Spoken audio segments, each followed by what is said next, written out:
আগামী 23শে এপ্রিল বিধানসভা নির্বাচনের দিন যতই ঘনিয়ে আসছে ততই রাজ্যে বিভিন্ন প্রান্তে সামনে আসছে ভোটার তালিকা সংক্রান্ত অভিযোগ। এবার সেই ইস্যুতেই উত্তাল উত্তর দিনাজপুরের রায়গঞ্জ। ভোটার তালিকা থেকে নাম বাদ পড়ার অভিযোগ তুলে রাস্তায় নেমে প্রতিবাদ জানালেন 4টি গ্রাম পঞ্চায়েতের বাসিন্দারা। শনিবার সকাল থেকে রায়গঞ্জে বাহিন গ্রাম পঞ্চায়েতের সুভাষগঞ্জ এলাকার চাপদুয়ার মোড় সংলগ্ন চাপদুয়ার বেসিক প্রাথমিক বিদ্যালয় ময়দান চত্বরে জড়ো হন শতাধিক মানুষ। সেখানেই শুরু হয় বিক্ষোভ কর্মসূচি।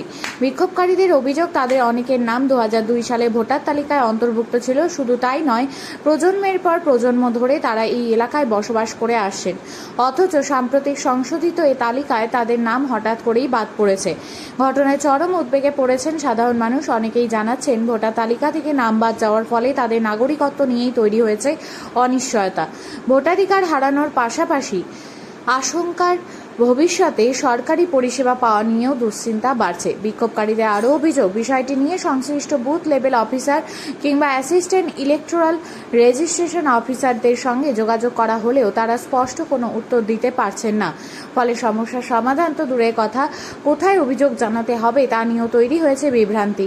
এই পরিস্থিতিতে অবিলম্বে বৈধ ভোটারদের নাম পুনরায় তালিকাভুক্ত করার দাবিতে সরব হন আন্দোলনকারীরা। বিক্ষোভের পর একটি প্রতিনিধি দল স্থানীয় বিডিও অফিসে গিয়ে লিখিত অভিযোগ জমা দেন। তাদের দাবি, দ্রুত বিষয়টি খতিয়ে দেখে প্রয়োজনীয় ব্যবস্থা গ্রহণ করতে হবে, যাতে কোনো প্রকৃত ভোটার তার অধিকার থেকে বঞ্চিত না হন। নির্বাচনের মুখে এই ধরনের অভিযোগ স্বাভাবিকভাবেই প্রশাসনের উপর বাড়তি চাপ তৈরি করছে। এখন দেখার প্রশাসন কত দ্রুত এই সমস্যার সমাধান করতে পারে এবং ভোটারদের আস্থা ফিরিয়ে আনতে কী পদক্ষেপ নেয়। আপনার নাম? আমার নাম হচ্ছে আনজার আলী। আপনারা কি করছেন এখানে? আমাদের একটা শান্তিপূর্ণ অবস্থান বিক্ষোভ করছি। কি কারণে? কারণ একটাই, যে আমাদের এই যে 23শে এপ্রিল ভোট, সেই ভোটের জন্য আমাদের বৈধ ভোটারগুলোকে অবৈধভাবে কোনো নির্দিষ্ট কারণ ছাড়াই মুছে ফেলে দিয়েছে, যাতে আমরা এখন 23 তারিখে সবাই ভোট দিতে পারি। এটার জন্য আমাদের একটা গণতান্ত্রিক পদ্ধতিতে আমরা এখানে একটা আন্দোলন করব, শান্তিপূর্ণ অহিংসা। তো এখান থেকে এখানে আপনারা জমায়েত করছেন, এরপরে কোথায় যাবেন ভাবছেন? এরপরে তো আমরা এখন আমাদের নিজেদের মধ্যে যে আলোচনাটা হলো, এখন আমরা পৌঁছে যাব ডিএম স্যারের কাছে। ডিএম স্যারের কাছে আমাদের এই স্মারকলিপি থাকবে। আমাদের এখানটায় কিছু দাবি রয়েছে, এই দাবিগুলো আমরা তুলে দেবো। সেখান থেকে দাবিগুলো তোলার পরে আমরা ওখান থেকে রিসিভ পেয়ে সেই রিসিভ কপি সবাইকে দেবো। দেওয়ার পরে আমরা যদি যথাযথ আশ্বাস না পেলে আমরা আগামী দিনে আরও বৃহত্তর আন্দোলনে আমরা আবার নামব। আপনাদের দাবিগুলো কি কি রয়েছে? আমাদের দাবি দেখেন, দাবি তো অনেকভাবে হচ্ছে, কিন্তু ঘুরিয়ে ফিরে দাবি একটাই, কারণ ভোটটা নেই, এখানে ভোটটা নেই। এবার যেরকম ধরেন যে কারো 6 ভাই মধ্যে নাম্বার দিয়ে দিয়েছে, কারো দেখালো স্বামীর আছে তো মানে স্ত্রীর নেই, মায়ের আছে তো মানে বাবার নেই, দাদার আছে তো বোনের নেই। এগুলো ভিন্ন ভিন্ন কথায় আছে। এক কথায় বলতে গেলে যে আমাদের বৈধ ভোটগুলোকে সুপরিকল্পিতভাবে, ইন্টেনশনালি, ইচ্ছাকৃতভাবে এই নামগুলোকে ডিলিট করা হয়েছে। তাই কিনা এটা হচ্ছে কি, মানে নির্বাচন কমিশনার যে উনি রয়েছেন, এটা কিন্তু ভোটের নামে একটা প্রহসন আমার চোখে মনে হচ্ছে। কতটা গণতান্ত্রিক পদ্ধতিতে ভোট হবে আমরা এখানকার সবাই কিন্তু আমরা আশ্বস্ত করতে পারছি না। কেন? যে আমাদের বৈধ ভোটগুলোকে অবৈধভাবে ডিলিট করে দিয়েছে। আমরা আমাদের আন্দোলন জারি থাকবে। এরপরে আমরা প্রত্যেকটা বুথ তবে হ্যাঁ, আমরা কখনোই আইন অমান্য না করে আইন মেনেই আমরা শান্তিপূর্ণ অবস্থান করবো। প্রত্যেকটা বুথে বলবো, প্রত্যেক দিন আমাদের আন্দোলন জারি থাকবে। যাদের নাম বাদ গিয়েছে তারা কি এর আগের নির্বাচনে ভোট দিয়েছিলেন? এর আগে যদি ধরা যায় যে আমার নামটা 2002 লিস্টে নেই বা আমারটা বাদ গেল, কিন্তু 2002 লিস্টে নাম আছে, এরকম কাকা কাকিমা মা বাবাদের নামও বাদ গেছে 2002 লিস্ট থাকা সত্ত্বেও। এর জন্য আপনারা কাকে দায়ী করছেন? দায়ী তো আমাদের দেখুন নির্বাচন কমিশনে, এটা তো আর বলার অপেক্ষায় রাখেন। তো আপনাদের এই দাবি পূরণ না হলে কি করবেন আগামীতে ভাবছেন? আমরা ভোট দিতে দিব না। আমরা শান্তিপূর্ণভাবে আমরা প্রত্যেকটা বুথে গিয়ে আমরা অবস্থান বিক্ষোভ করবো। আর আমরা এই নিউজ চ্যানেলের মাধ্যমে আমরা এই আওয়াজ সেই যে নিরপেক্ষ যে বডি রয়েছে, neutral body, election commission of India, ওনার কাছে আমরা আমাদের রাজ্যের যে সিইও, ওনার মাধ্যমে আমরা দিল্লি পৌঁছে দেবো। আপনাদের এই অবস্থান বিক্ষোভ কতক্ষণ চলবে? আমাদের অবস্থান বিক্ষোভ আর বেশিক্ষণ চলবে না, কেন যে আমাদের প্রশাসন যথেষ্টভাবে সহযোগিতা করেছেন। ওনারাও আমাদেরকে আশ্বস্ত করেছেন একটা নিয়মের মধ্যে দিয়ে যেতে হবে।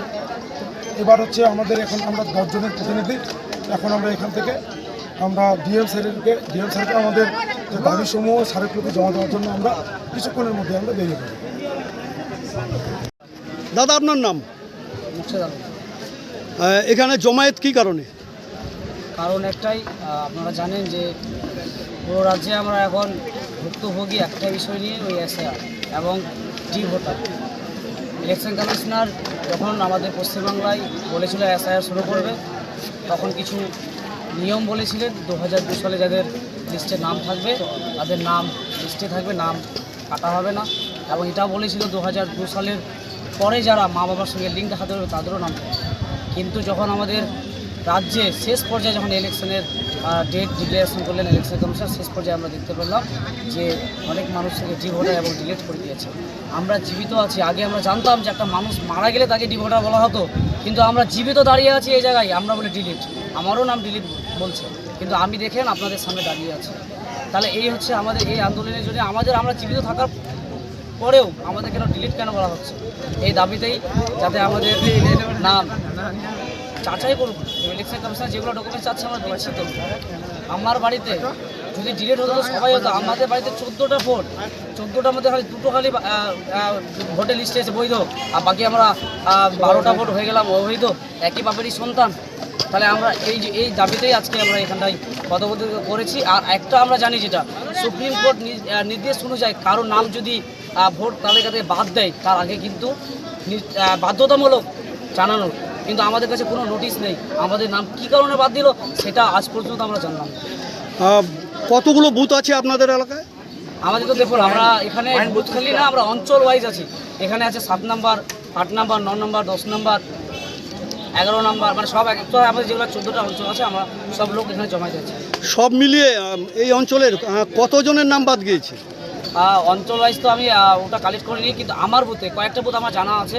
যেমন কুমারজোর ওখানে 460টা, কামারপাড়া 346টা, আমার বুথে 236টা, এবং লোজগ্রামে দুর্গারে 276টা। এমন করে প্রায় মানে প্রত্যেকটা বুথে নাম কাটছে। তাহলে তারা কি এই দেশের নাগরিক না? আমার বাবা 1971 সালে এই বিধানসভাও ভোট দিয়েছে। তাই সেই বাবারই আমি সন্তান। তাহলে আমি আজকে কেন ডিভোট? কী কারণ? এটার জবাব আমাদের কাছে নেই। ইলেকশনে আমরা চাচ্ছি আমাদের যিনি সম্মানীয় ইলেকশন কমিশনার রয়েছেন আমাদেরকে জবাব দেন। তারপরে এখান থেকে কোথায় যাবেন আপনারা? আমরা আপাতত কোথাও যাচ্ছি না। এখান থেকে আমাদের এখানে জমায়েত, এবং ডিএম সাহেবকে আমরা স্মারকলিপি তুলে দেবো। আমরা এখন ডিএম অফিসে উপস্থিত। দিদি, আপনার নাম? আমার নাম হাসিনা খাতুন। এই জায়গাটার নাম কি? এটা জায়গার নাম চাঁদদুয়ার। এই প্রাথমিক বিদ্যালয়ের মাঠে আপনারা এত লোকজন জমায়েত হয়েছেন কি কারণে? আমাদের ভোট আসেনি ওই জন্য, ভোটার লিস্টে নাম আসেনি ওই জন্য। মানে সামনেই ভোট আছে, হ্যাঁ আর তার মধ্যে আপনাদের অনেকের নাম কাটা গিয়েছে সেই কারণেই। হ্যাঁ, তো সেই জন্য আপনারা কি করবেন ভাবছেন? আমরা করছি যে আমাদের নাম আসলো না কেন? আমরা ডকুমেন্টস দিলাম, ডকুমেন্টসে আমাদের নাম ভোটার লিস্টে আসলো না কেন? কি কারণে? আমরা ওই কারণ চাই যে আমাদের নাম আসলো না কেন? কি ভুল ছিল ডকুমেন্টসে? আমাদের কি ভুল ছিল? ভুল থাকলে আমাদেরকে বলতে হতো যে না, তোমার ডকুমেন্টসে ভুল আছে, তোমার ডকুমেন্টস জমা করো, ভুল সংশোধন হবে। এর আগেও তো ভোট দিয়েছেন আপনারা? আমি 2002-এও ভোট দিয়েছি। 2002-এ আমার লিস্টে নাম আছে, তবু আমার ভোট কাটানো আসলো কেন? কি কারণে? আমার পরিবারে 5 জন মানুষ, 5 জনের মধ্যে 1 জন কাটা আসলো, 4 জন ঠিক আসলো, 1 জন কাটা আসলো কেন? কি কারণে? কি ভুল আছে আমার যে আসলো না? আপনাদের এলাকায় এরকম কতজন আছে আনুমানিক? আমাদের বুথে 480 জন আছে এখনো। 470 জন। 470 জন আমাদের বুথে আছে। তাহলে আপনারা যে এখন জমায়েত হয়েছেন, কোথায় যাবেন ভাবছেন এর প্রতিবাদ জানাতে?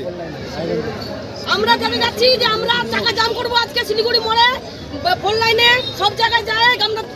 আমরা আমাদের বিচার চাই যে আমাদের ভোট আসলো না কেন, এই জন্য আমরা রাস্তায় দাঁড়াচ্ছি। তো আপনারা যদি এবার ভোট না দিতে পারেন নাম কাটার কারণে, সেই কারণেই আপনারা এই জমায়েত। হ্যাঁ, আন্দোলন নেমেছি। তো আপনাদের এই আন্দোলন যদি সফল না হয় তাহলে কি করবেন ভাবছেন আগামীতে? সফল না হয় তাহলে এর থেকে আমরা বড় করব, আমাদের গ্রামে ভোট দিতে দিব না। আমরা যে ঘরে ভোট হবে আমরা তালা লাগাবো। এক তো আমাদের ভোট উঠাও, তারপরে আমরা ভোট দিতে পারলে সবাই ভোট দিতে পারবে। আমাদেরকে ভুল বাতাতে হবে যে তোমাদের ভোটে এটা ভুল আছে, কোন ডকুমেন্টসে আমাদের কি ভুল আছে ওটা বলতে হবে যে তোমার ডকুমেন্টসে ভুল আছে, আমরা তোমাদেরকে এই ডকুমেন্ট করো, রেডি করো, তারপরে ভোট দিতে দিব। তারপরে ভোট দিতে ভোট হবে, না হলে ভোট দিতে দিব না। তো আপনারা কি মানে ভাবছেন যে কি কারণে আপনাদের নামগুলো বাদ যেতে পারে? হ্যাঁ, আমরা ওটাই চাচ্ছি যে কি কারণে আমরা ভোট দিতে পারবো না। কাকে দায়ী করছেন আপনারা? আপনাদের নাম যে বাদ গিয়েছে, হ্যাঁ, কাকে দায়ী করছেন? আমরা সরকারকে দায়ী করছি। সরকারকে? যে দেশের প্রধানমন্ত্রী, ওকে দায়ী করছি।